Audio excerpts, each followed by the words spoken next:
राम जी, तो विश्राम का धाम कहां कहां जीव को विश्राम मिलेगा? तो बिना भगवान नाम के विश्राम नहीं मिलेगा। हनुमान नाटक में हनुमान जी ने कहा है, कल्याणानाम निधानम कलिमल मथनम पावनम पावनानाम पाथेयम यन्मुमुक्षो सपदि परपद प्राप्तये प्रस्थितस्य विश्रामस्थानमेकं कविवर वचसां जीवनं सज्जनानां बीजं धर्मद्रुमस्य प्रभवतु भवतां भूतये राम नाम। श्री हनुमान जी महाराज कह रहे हैं, कविवरों की वाणी को परम विश्राम मिलेगा तो राम नाम में ही मिलेगा। या तो नाम में विश्राम मिलेगा, या रूप के ध्यान में विश्राम मिलेगा, या लीला कथा के श्रवण में विश्राम मिलेगा, या श्री ठाकुर जी के धाम में विश्राम मिलेगा। क्योंकि धाम में नाम रूप लीला तीनों की प्राप्ति हो जाती है और कहीं विश्राम मिलने वाला नहीं है। गोस्वामी जी ने रामचरितमानस के अंत में क्या कहा? पायो परम विश्राम राम समान प्रभु नाही कहूं। पायो विश्राम नहीं, परम विश्राम। प्रथम विश्राम नाम में ही मिलेगा। देखो, भक्त, भक्ति, भगवंत और गुरु,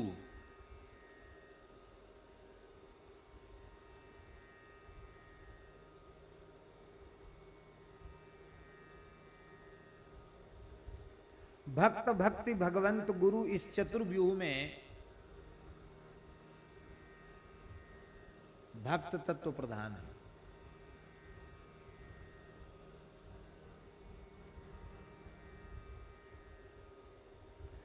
प्रधान किसे माना जाएगा? यद्यपि एक ही है, चतुर्नाम बपू एक, पर प्रधान किसे माना जाएगा? जिसमें सबका अंतर्भाव हो सके वो प्रधान माना जाएगा। जिसका सब में जिसमें सबका अंतर्भाव नहीं हो सके वो प्रधान नहीं हो सकता।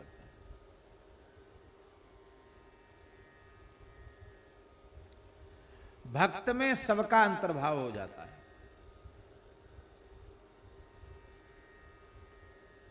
भक्त कहने से भक्त का ग्रहण तो हो ही गया। भक्ति अलग है क्या?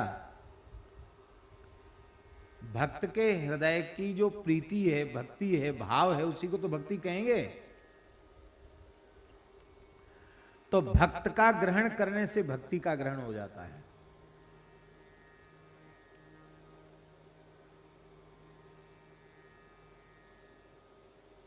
भक्त मूर्तिमान भक्ति के स्वरूप होते हैं।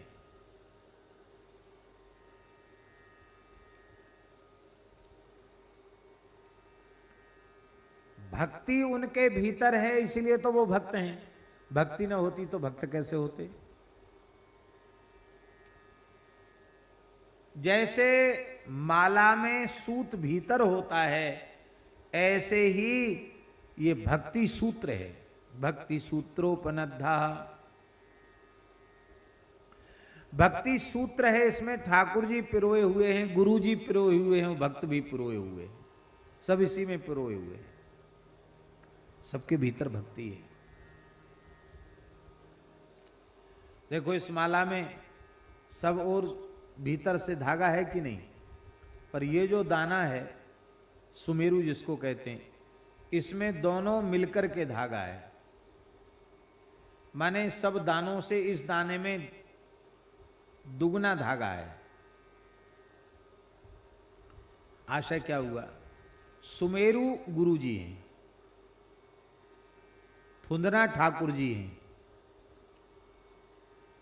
ये मणिका भक्त हैं, और इसके भीतर जो सूत्र है वो भक्ति है। तो सूत्र दुगना कहाँ है? यहां है दुगना, इसके भीतर दुगना है। इसका अर्थ है, जिसके भीतर द्विगुणित भक्ति हो, विशिष्ट भक्ति हो, उसी को गुरु कहा जाता है।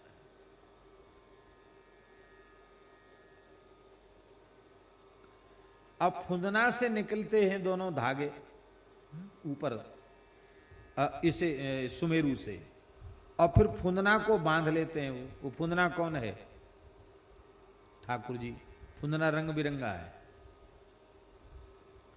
ठाकुर जी के सब स्वरूप गुरु महाराज के प्रेम के सूत्र में बंधे हुए हैं। ठाकुर जी तो गुरु के प्रेम के अधीन हैं।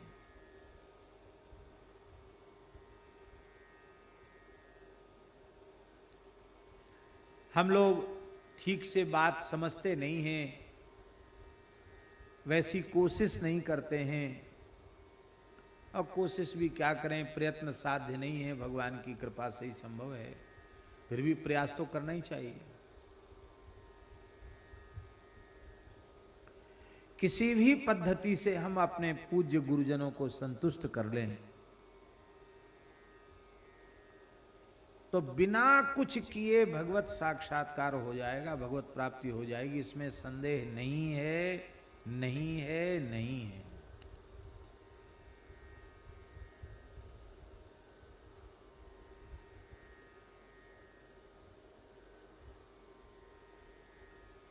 गीता वाटिका में विराजमान परम श्रद्धेय पूज्य श्री राधा बाबा ने कहा, श्री कृष्ण तो मेरी मुट्ठी में है, हमको प्रसन्न कर लो। किसी अधिकारी से कहा, अधिकारी माने ऑफिसर अधिकारी नहीं, अधिकारी साधक, उससे कहा हमें प्रसन्न कर लो, श्री कृष्ण मेरी मुट्ठी में है।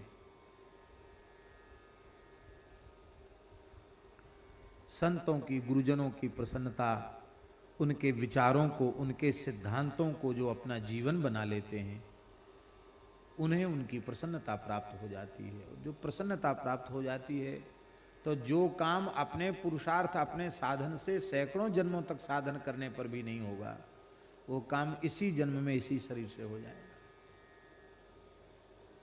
हम संतुष्ट कर लें। इसलिए गुरु जी में द्विगुणित भक्ति है, असामान्य है गुरु। पर देखो, हम जो बात कह रहे हैं, भक्त में भक्ति का अंतर्भाव हो गया, भक्त में भगवान का भी अंतर्भाव हो जाता है, क्योंकि अंतर्यामी गर्भगत संत सुंदरी माई, तुलसी पूजे संत के दो पूजे जाए। और अभी आपने विनय पत्रिका के पद में क्या सुना? संत भगवंत में अंतर निरंतर नहीं, संत भगवंत में, संत भगवंत में अंतर निरंतर नहीं, किमपि मति मलिन कह दास तुलसी। 57वें पद में आपने सुनी। इसलिए भक्त में भगवान का भी अंतर्भाव हो जाता है। भक्त ही भक्ति है, भक्त ही भगवंत हैं। भगवान स्वयं भक्त हैं, भक्तों के भक्त हैं, और गुरु का भी अंतर्भाव भक्त में हो जाता है, क्योंकि जिसमें द्विगुणित भक्ति होती है उसी को गुरु कहते हैं। विमुख को गुरु नहीं कहते, अभक्त को गुरु नहीं कहते, भक्त को ही गुरु कहते हैं। इसलिए भक्त, भक्ति, भगवंत, गुरु में भक्त तत्व को प्रधान माना गया। वासुदेव संकर्षण प्रद्युम्न अनिरुद्ध, इस चतुर्व्यूह में वासुदेव तत्व को प्रधान माना गया, क्योंकि शेष संकर्षण तत्व, प्रद्युम्न तत्व, अनिरुद्ध तत्व वासुदेव तत्व के ही अधीन है। श्री राम लक्ष्मण भरत शत्रुघ्न, इस चतुर्व्यूह में श्री राम तत्व को प्रधान माना जाता है, क्योंकि श्री शेष तत्व, भरत तत्व, शत्रुघ्न तत्व राम तत्व के ही अधीन है। ठीक इसी प्रकार से नाम रूप लीला धाम, इस चतुष्टय में, इस चतुर्व्यूह में, इन चारों में नाम को ही प्रधान माना जाता है। श्री नाम रूप लीला धाम में नाम ही प्रधान है। एतत् चतुष्टयम नित्यम सच्चिदानंद विग्रह, ये सच्चिदानंद विग्रह है। नाम इसलिए प्रधान है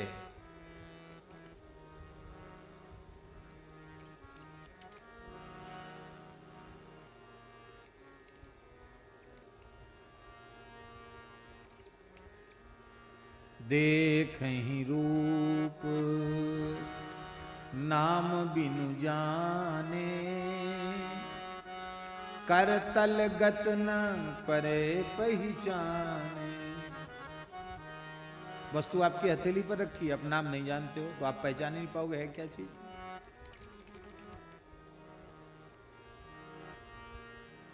एक भेड़ चराने वाले को हीरा मिल गया,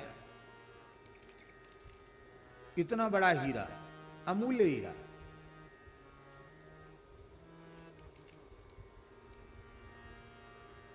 अरे बोले बड़ा अच्छा हुआ, चमकीला पत्थर मिल गया।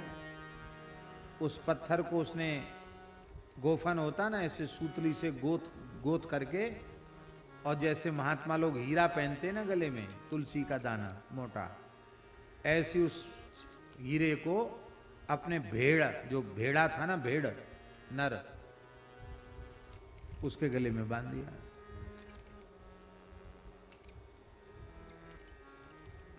एक जौहरी ने देख लिया उसको, ये तो करोड़ों अरबों रुपए का हीरा है, इसके तो कीमत ही नहीं, इतना बड़ा हीरा। उस गडरिया से कहा कि तुम ये दोगे? अरे बोले हम मुफ्त में नहीं देंगे। अरे पैसा बताओ ना कितना लोगे।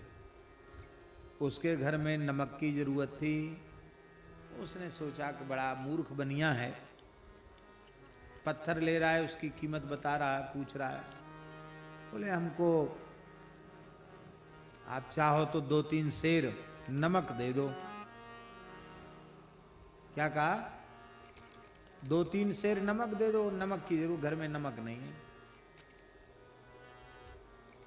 उसने कहा 2-3 सेर नहीं, मन भर ले जाओ नमक, एक मन, 40 सेर नमक ले जाओ, बस लाद ले जाओ, अपनी पीठ पर धर ले जाओ, पत्थर हमको दे दो। उस पत्थर को जैसे उसने हथेली पर रखा, पत्थर तत्काल चूर चूर हो गया।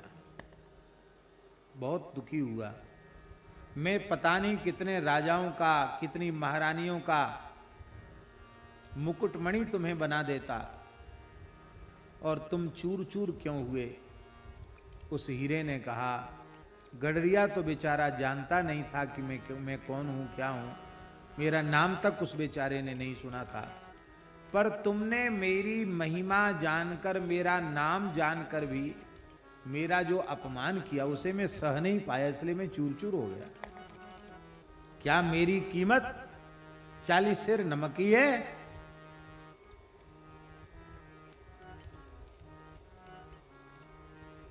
हमारी बात नहीं समझ रहे। हम ये कह रहे हैं कि सर्वथा जो सत्संग से दूर हैं, विमुख हैं, हरि गुरु संतों से विमुख हैं, वर्णाश्रम धर्म में जिनकी श्रद्धा नहीं है, वेदादि शास्त्रों में जिनकी श्रद्धा नहीं है, ऐसे लोग पशुवत जीवन जिए तो उसका दुख नहीं है, उसकी पीड़ा नहीं है। लेकिन धामवास करके भी, संतों का संग करके भी, विनय पत्रिका जैसे दिव्य आध्यात्मिक ग्रंथ का नित्य प्रवचन सुन के भी यदि हम राम नाम जप में प्रवृत्त नहीं हो पाए, तो ये समझना कि नाम रूपी हीरा को प्राप्त करके भी हम उसको आदर नहीं दे पा रहे हैं।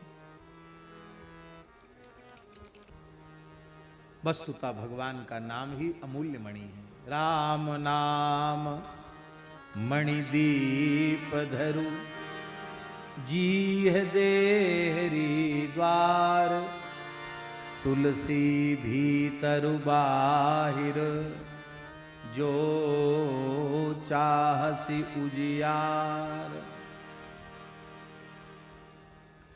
नाम के बोध के बिना रूप की प्राप्ति हो भी जाएगी तो भी उसका लाभ नहीं मिलेगा। अब रूप की प्राप्ति तो हो गई गडरिया को, पर नाम की प्राप्ति नहीं हुई कि हीरा है, तो उसने भेड़ के गले का आभूषण बना दिया उसको। पर जो जानता था उसने उसकी सही कीमत नहीं आंकी, तो उसको अपमान का अनुभव हुआ। हम आप सब राम राम न करें तो नाम निष्रुष्ट होंगे। इतनी कथा सुनने के बाद भी भजन नहीं करता है।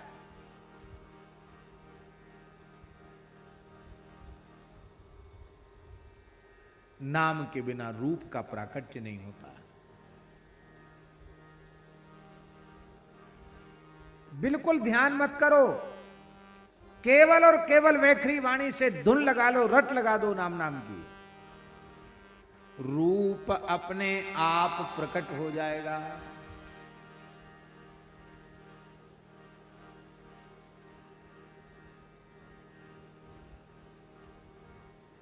नाम निरूपण नाम जतन ते, जिमि प्रगट सोई प्रगट जिमि मोल रतन ते। नाम से ही रूप प्रकट होता है, नाम में ही रूप है। नाम से रूप का प्राकट्य होता है, हम लोगों को दिखाई नहीं पड़ता। जितनी बार हम राम नाम का उच्चारण करते हैं उतनी बार हमारी जिह्वा कौशल्या बनकर श्री राम को प्रकट करती है, उतनी बार हमारा मुख अयोध्या बन जाता है।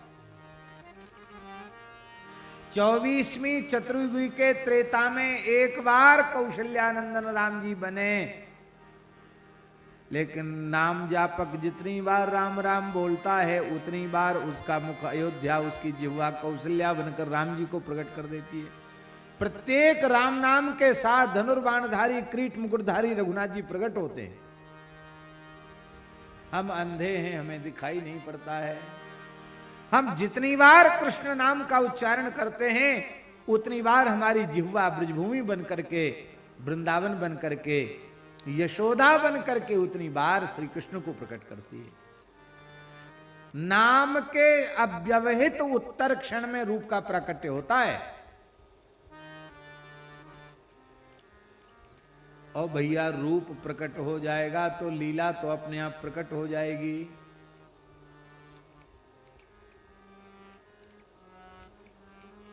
ये नेत्र किससे खुलेंगे, अंधत्व किससे दूर होगा? राम नाम रूपी रसायन लेने से ही ये अंधत्व दूर हो जाएगा। और अंधत्व दूर हो जाएगा तो प्रत्येक नाम के अव्यवहित उच्चारण के साथ ही रूप की अनुभूति होने लग जाएगी। नारद जी कहते हैं इस बात को, देवदत्ता मिमां वीणा स्वर ब्रह्म विभूषिता मूर्छयित्वा हरिकथा गायमानश्चराम्यहम्।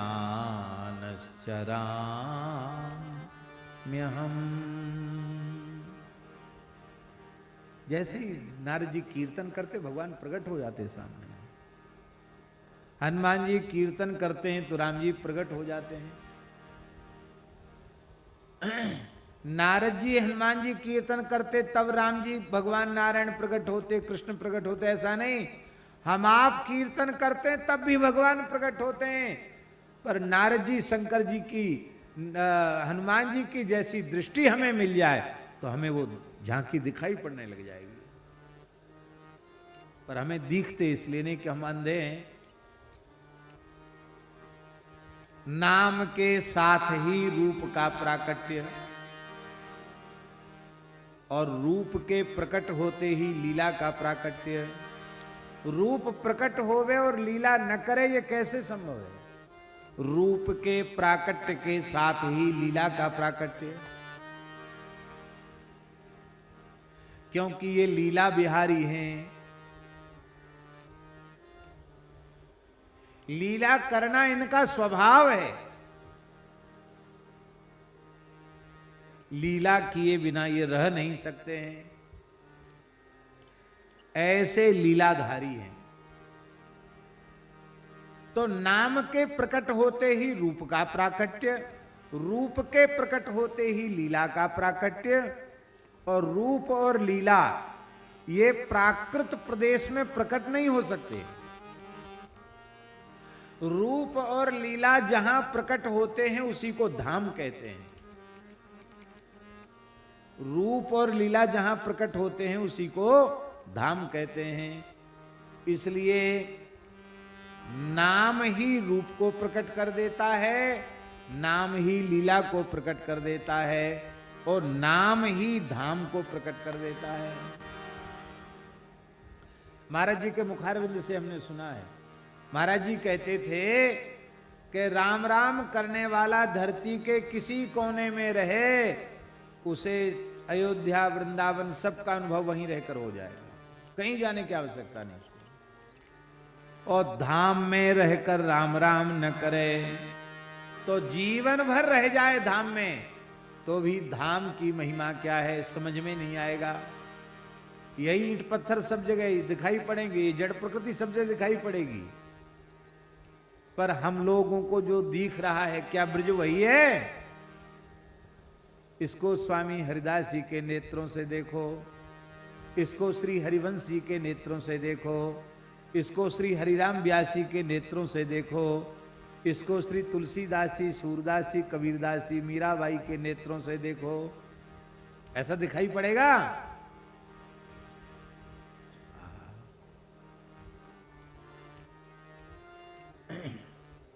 देखो, रूप और लीला का प्राकट्य दोनों के सामने हो रहा है। शूर्पणखा के सामने भी हो रहा है और सबरी के सामने भी हो रहा है, पर शूर्पणखा को कोई लाभ नहीं है।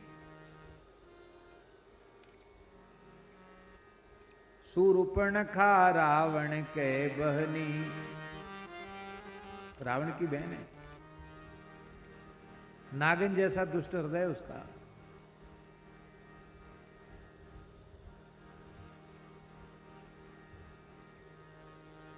पंचबटी सो गई एक बारा, देखी बिकल भई जुगल कुमारा। भगवान लीला तो उसके साथ भी कर रहे हैं, और ब्याह का प्रस्ताव लेके गई, तुम सम पुरुष न मौसम नारी, यह संयोग विधि रचा बिचारी। भगवान का जब विधाता ने विचार के रचा है तो तू प्रस्ताव करने क्यों चली? विधाता के रचे हुए तो हो जाते हैं, तू स्वयं ही कवायद क्यों कर रही है?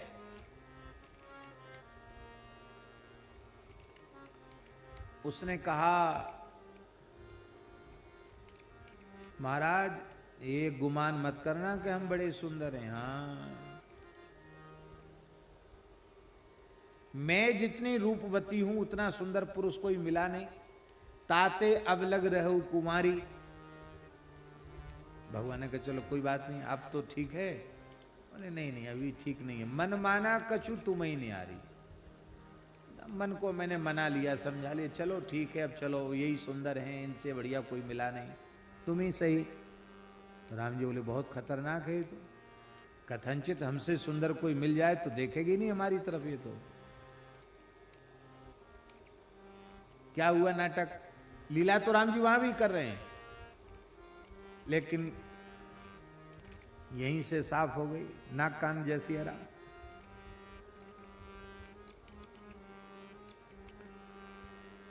और वही श्री रघुनाथ जी सबरी की कुटिया में भी जा रहे हैं।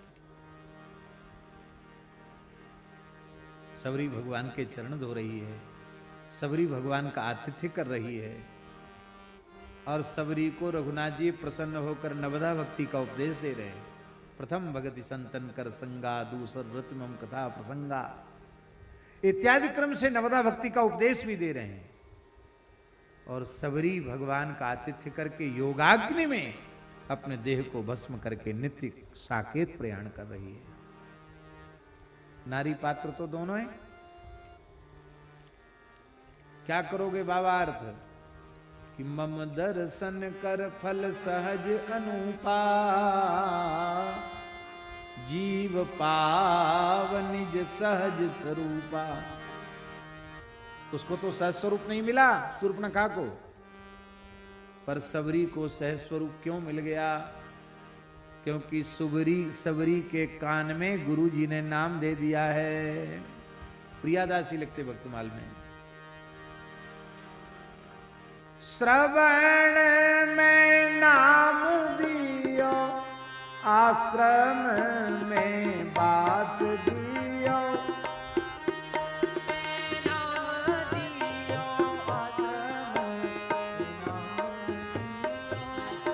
कान में नाम दिया और आश्रम श्रवण में नाम दियो, आश्रम में बास दियो। और वो राम राम रट रही है।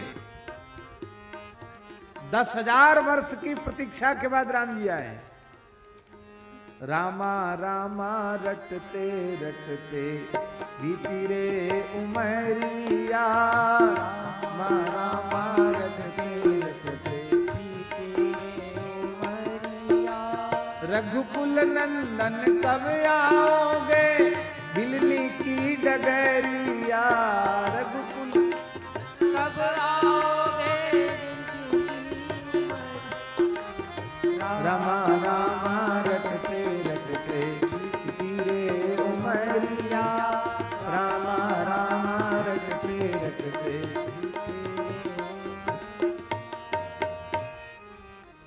वाह! एक राम राम कर रही है तब राम जी का दर्शन हो रहा है, और दूसरी को बिना राम राम के दर्शन हो रहा। तो महाराज भीतर वाला स्वरूप तो सुधरा ही नहीं, बाहर वाला भी जैसी आराम, नाक कान और चले गए। ये है भजन की महिमा।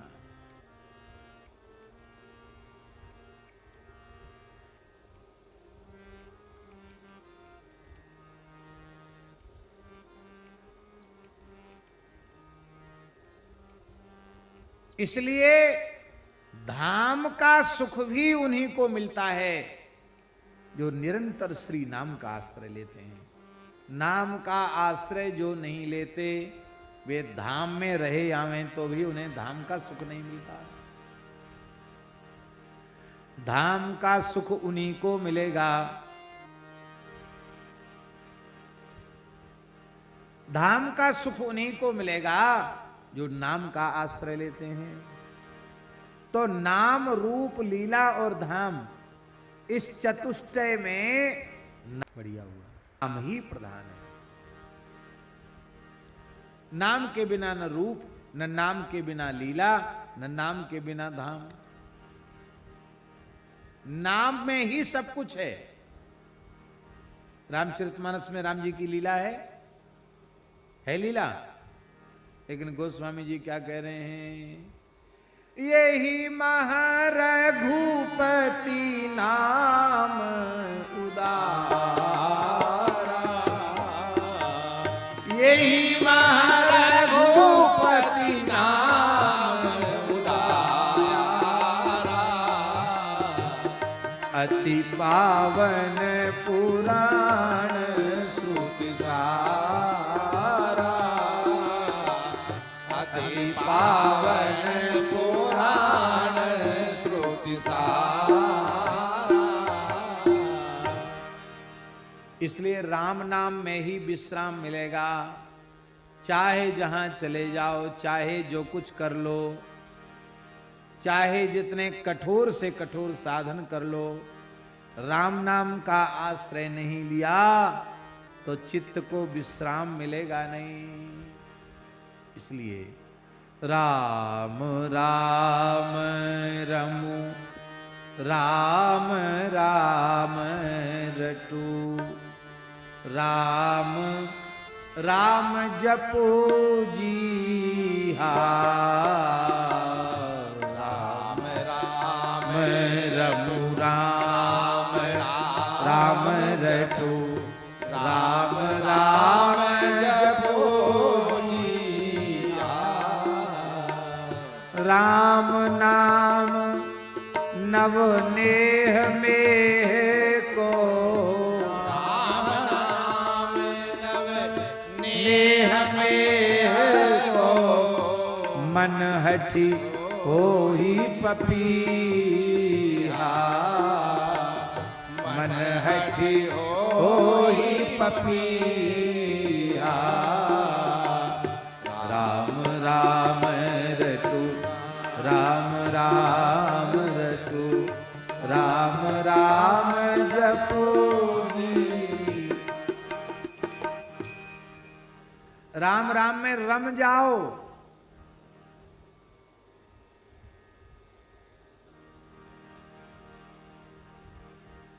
राम नाम की रट लगा दो। अरे जीव अरे जीह, तू राम राम का जप करो। रमण अंतःकरण से होगा बाबा, रमण अंतःकरण से होगा। इसका मतलब राम राम जपते जपते राम जी के मंगलमय स्वरूप का ध्यान करते करते राम के स्वरूप में ही रमण करो, रमो। यदि तुम्हारी दुष्ट इंद्रियां तुम्हें परेशान कर रही हैं, पीड़ित कर रही हैं, भजन के मार्ग में वासना को जगाकर विक्षेप उत्पन्न कर रही हैं, तो राम राम रटू, कीर्तन करो खूब जोर से, पूरी शक्ति लगाकर। राम नाम का प्रेम से कीर्तन खूब रटो, सारे विकार समाप्त हो जाएंगे।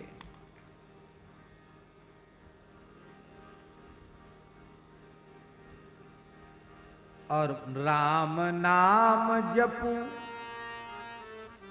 जप भीतर से होगा, क्योंकि मानसिक, उपांशु और वाचिक 3 प्रकार का जप है। मन वाणी क्रिया से राम नाम का आश्रय ले लो।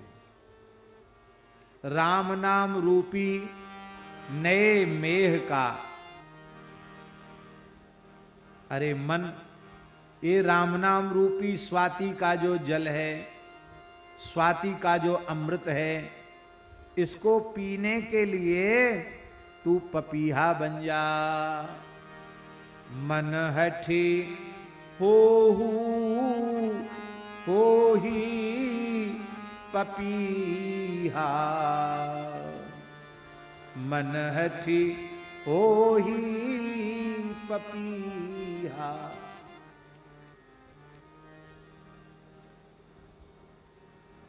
स्वाति के जल से पपीहे को इतना प्रेम होता है कि वो सोचता है, पपीहा महाराज जी, वो सोचता है कि स्वाति नक्षत्र के समय जो भी जल बरसे उसकी एक बूंद भी धरती पे न चली जाए, सारा जल मैं ही पी जाऊं। संभव है क्या? एक चातक स्वाति के सारे जल को पीना चाहता है, संभव है? किसी भी स्थिति में संभव नहीं है।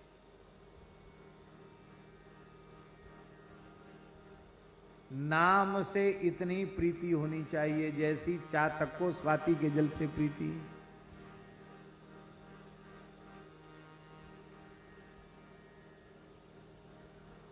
माने राम नाम का संपूर्ण रस में अकेले ही पी जाऊं, इतना भाव, इतना प्रेम होना चाहिए।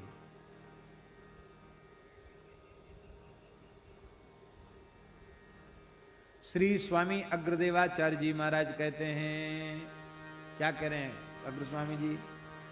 कहाँ चातक की शक्ति अखिल जल चोंच समावे, कहाँ चातक की शक्ति अखिल जल चोंच समावे, कछुक गुंद मुख परे ताहिले आनंद पा,